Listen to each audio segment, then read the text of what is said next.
Page 13, join the fun. They're introducing some new symbols for you to know from now on forever and ever and ever. They have to do with dynamics, louds and softs, so I'm going to talk about them when I get to the dynamics portion of the lesson. I look it over, I see it's 4 lines long, treble bass clef, 4/4 time signature, half notes, quarter notes, whole notes, we've had all that before, okay. Hands are playing together, so I'm going to take it one hand at a time here, and then I'll try putting the hands together. Right hand, you're starting, well, we're in G position, you know that. But the little finger here tells you you're in G position. So it's 1, 2, 3, 4. 1. And I trust you're working on learning the names of these notes. Do the play it and say it drill if you're not. Just here. D, B, B, C, A, G, A, B, C, D. Just go through and play the note and say the note. Forget the rhythm. Left hand do. You do a G, D, and then an A, D, and then a B, D, A, D. I do the bottom note first. Say the bottom note first. G, D. Music is built from the bottom up. So we think bottom up when we do this. Just play it and say it until it becomes automatic, the names of the notes. Basically, I just did the left hand. Okay, then we put the hands together, and when I first do this, I'm liable to hesitate all over. That's fine, I don't care. I just want to feel for when the hands are working together. We're here. Hold the left hand down, it's a whole note, and here. Then here. And here. I do the whole thing very slowly and carefully, getting them together. And then I go back over and I work out the hesitations. So it's a steady beat. Nice and slow, but steady beat. And then I think about the articulation, which they're only giving a few slurs. A slur is another thing the curved line is used for. The book introduced the curved line before, ages ago, and they called it a slur, but they were using it as a phrase mark. It's the same curved line. So what's the difference between a slur and a phrase? So we need to iron this out. It's really not hard. It's just they're almost opposite of each other. A slur, look at the third line down, second measure. Do you see?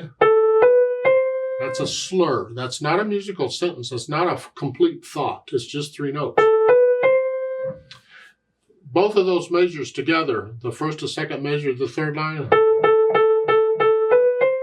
that might be a musical thought, but the second line, the measure, that's a slur. A slur means you connect the notes within the slur. You connect them. Because if they didn't give you anything, it's up to you what you wanted to do. For instance, look on the first line, third measure here. They didn't give you anything. Well, I could connect them. I could slur them together. That's connecting them. And when you first learn it, that's what you do. You just connect everything. But maybe in interpreting it later on, I decide, no, I don't want to. Maybe I want to disconnect them. Well, the music says nothing, so it's up to me on how I choose to interpret it. That's why you can get so many different people playing the same music differently, because they interpret it differently. But when they give you a slur, like in the third line, second measure here, you got to connect it. However, a slur doesn't say anything about what comes before or after it. So you might connect it to the stuff before and or after, or you might disconnect it. It depends on the music and what you need. See, in this case, before it, I'm going to connect it because it's part of a phrase. I'm going to connect it. But at the end of a phrase going on, I'm going to lift it. I'm like taking breath, I'm going to disconnect it in this case. So the slur, you connect it within the slur. It doesn't have anything to do with what you do before or after. A phrase, you lift up before and after, but you may or may not connect it within the phrase, because we can have staccato notes within a phrase. For instance, in the third line, if I wanted to, I could play those A's, I could play them staccato if I wanted to. I got a slur, the second measure. The point is the two measures together is a phrase. And I'm not connecting the notes within the phrase necessarily, but I am lifting up before and after the phrase, like taking a breath. And that's the difference. A slur, connect the notes. Don't care about before and after, just connect the notes. A phrase, I'm going to lift up before and after, and I may or may not connect the notes. We'll get there. We'll talk more about them. It's a bit confusing at first because it's the same curved line. You got to figure out what is this, a slur or a phrase. So on the articulation, we're going to put in the slurs and the phrases. The left hand doesn't have anything. You can't connect these. Well, you sort of can, but I'm not going to go there. Just connect them as best you can. Then the dynamics, and this is where these new symbols come in. It starts out moderately loud. MF is mezzo forte, and that's the melody, and that's the right hand. Whatever you think sort of loud is. Third line down, you have a P. That's piano. That means soft. And third measure over, you get an MF for mezzo forte. And the last line, you get an F for loud. Okay. Well, you get these arrows here in the third line. One means to gradually get louder, and the other means to gradually get softer. The question is, which is which? Well, I remember it by reading it. When I'm reading the music, I'm reading left to right. If the arrow starts at a point, and as I'm reading the music, the lines get further apart, I get louder. If the lines start apart, and as I'm reading the music, they come together to a point, I get softer. Like in the next to the last measure at the bottom, I'm gradually going to get softer there because the lines are coming together. Gradually, and that's the kicker, gradually. Sometimes you have to plan it out, most of the time actually, or you'll get too loud or too soft too soon. In the third line, it starts out P, soft. But in the third measure, it's moderately loud. So I'm going to go from soft to moderately loud. But I don't want to be moderately loud until the third measure. If I don't plan it out, I'll be moderately loud by the second measure. So I'm already there. It's too soon. So you plan it out. And there are different ways. It depends on the music. If it's not very many notes involved, you do it one note at a time. If there's more notes involved, you got to take groups of notes, or maybe a thought, a phrase, or something. Here, I'm going to do the first measure, the third line. I'm going to stay pretty soft. And then I'm going to go up a little bit. So most of my crescendo is going to be at the end. Crescendos to get louder. Most of it's going to be toward the end. Here. So I might get a little louder as I'm going, not much. Here. Now I'm moderately loud, and I'm going to go up to loud. And you can be loud by the end of the third line. You can be loud there, but then we're loud.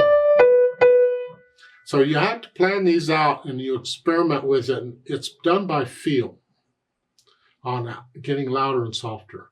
The last two measures, I'm going from loud down to something. They didn't say how much to go down, and a lot of times they don't. That's interpretation. How soft do you think it needs to be? Probably at least a medium soft to soft. Here. So in this case, there's not very many notes involved. You could do it on each note getting a little softer. Here.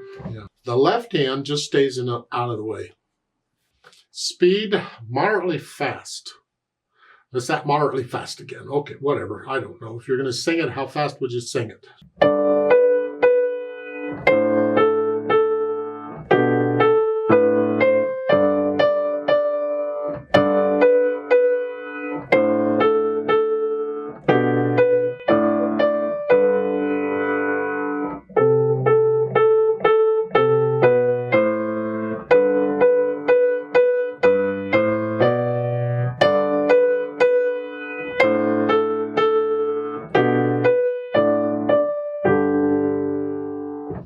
It's done by feel. Remember the natural accents? 1, 2, 3, 4. 1, 2. Just feel them.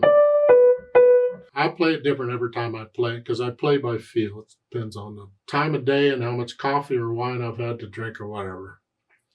Let's play this together very slowly and check the notes and the rhythms. Now, I don't do dynamics when we do this. We're not performing it. So I'm playing all about the same. I don't do any crescendos or diminuendos or none of that. I'll do the phrasing on that. There's no staccatos, but I'll do the articulation, but not the dynamics. I'll give us 4 counts, and we're going to go slow.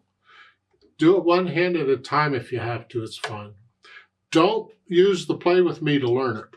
Learn it first and check it with the play with me. 1, 2, ready, go. 4.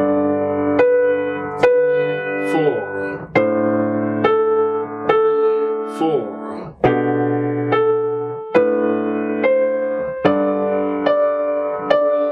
4.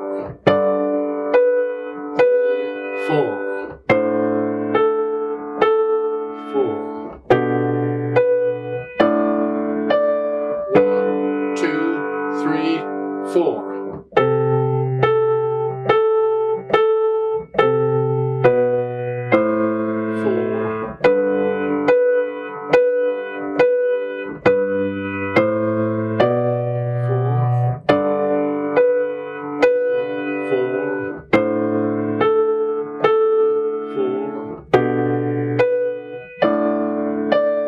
1, 2, 3,